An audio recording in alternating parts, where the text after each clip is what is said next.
संसद के मानसून सत्र का दूसरा दिन भी पहले दिन की तरह हंगामेदार रहा और हंगामे की भेंट चढ़ गया।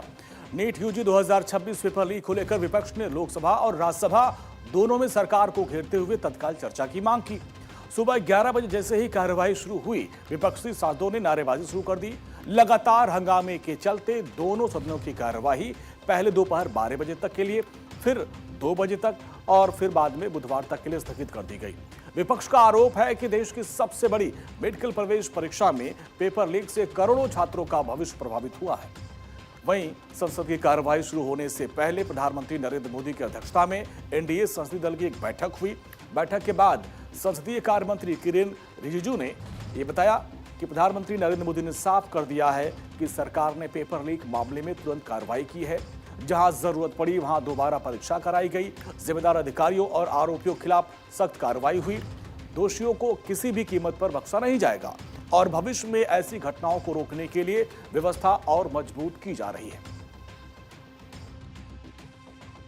नीट के एग्जाम के बारे में आदरणीय प्रधानमंत्री जी ने कहा है कि जब पेपर लीक का खबर आए तुरंत सरकार ने कार्रवाई किया और 13 लोगों को अरेस्ट करके जेल में डाल दिया गया है और साथ साथ जो छात्र हैं, स्टूडेंट्स हैं, उनका भविष्य को नुकसान ना हो इसलिए री एग्जामिनेशन नीट का प्राथमिकता दिया गया और री एग्जामिनेशन को सक्सेसफुली, सफलतापूर्वक कंडक्ट किया गया।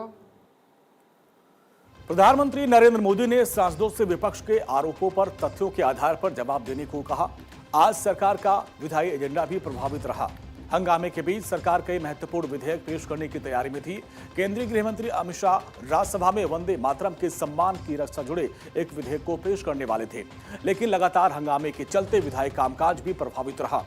दरअसल मोदी सरकार ने संसद के 2026 के मानसून सत्र के लिए कई अहम विधेयकों को सूचीबद्ध किया है। सरकार का फोकस है कि कई जो विधेयक हैं उनको पास कराना था। अब आपको बताते हैं इसमें कौन कौन से प्रमुख हैं।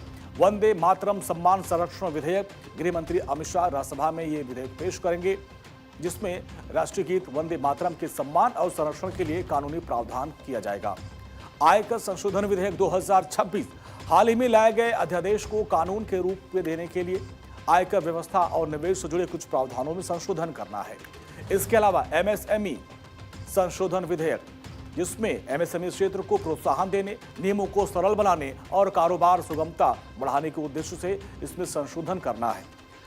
अगला जो विधेयक है इसमें विदेशी अंशदान संशोधन विधेयक, जिसमें विदेशी फंडिंग से जुड़े नियमों में बदलाव का प्रस्ताव रखा गया था। एनजीओ और अन्य संस्थाओं के लिए नियामकीय ढांचे में संशोधन की संभावना थी। सरकार ने संकेत दिया है कि सत्र के दौरान आवश्यकता अनुसार कुछ अन्य संशोधन विधेयक और वित्तीय प्रशासनिक प्रस्ताव पेश किए जा सकते हैं। और इन सब के बीच राज्यसभा में भी केंद्रीय स्वास्थ्य मंत्री जेपी नड्डा ने एम्स भुवनेश्वर के लिए नए सदस्यों के चुनाव का प्रस्ताव रखा। उन्होंने बताया कि एम्स अधिनियम के तहत यह चुनाव कराया जा रहा है।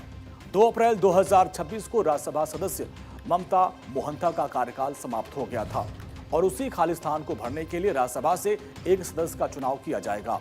संसद परिसर में केंद्रीय मंत्री जेपी नड्डा ने सीजेपी डेलीगेशन के साथ हुई बैठक पर भी अपनी संक्षिप्त प्रतिक्रिया देते हुए बातचीत ठीक रही ये बताया और कहा कि हमेशा की तरह बातचीत अच्छी रही।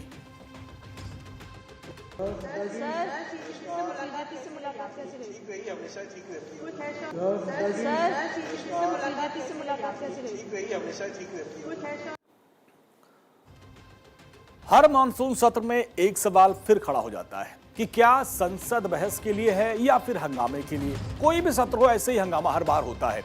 इस बार भी सरकार कई अहम विधेयक लेकर आई, लेकिन नीट पेपर लीक समेत कई मुद्दों पर विपक्ष ने जबरदस्त विरोध किया। लोकसभा और राज्यसभा की कार्रवाई बार बार प्रभावित होती रही, स्थगित होती रही। नतीजा न चर्चा हुई, न आगे बढ़ी, न विधायी कामकाज तय रफ्तार से हो सका। सरकार का कहना है कि विपक्ष सदन नहीं चलने देना चाहता। महत्वपूर्ण विधेयकों पर चर्चा और पारित होने में देरी हो रही है। अब ऐसे में समझना होगा कि क्या संसद में विरोध का तरीका ऐसा होना चाहिए कि पूरा सदन ही ठप पड़ जाए, या फिर सरकार और विपक्ष को बहस के लिए समाधान निकालना चाहिए।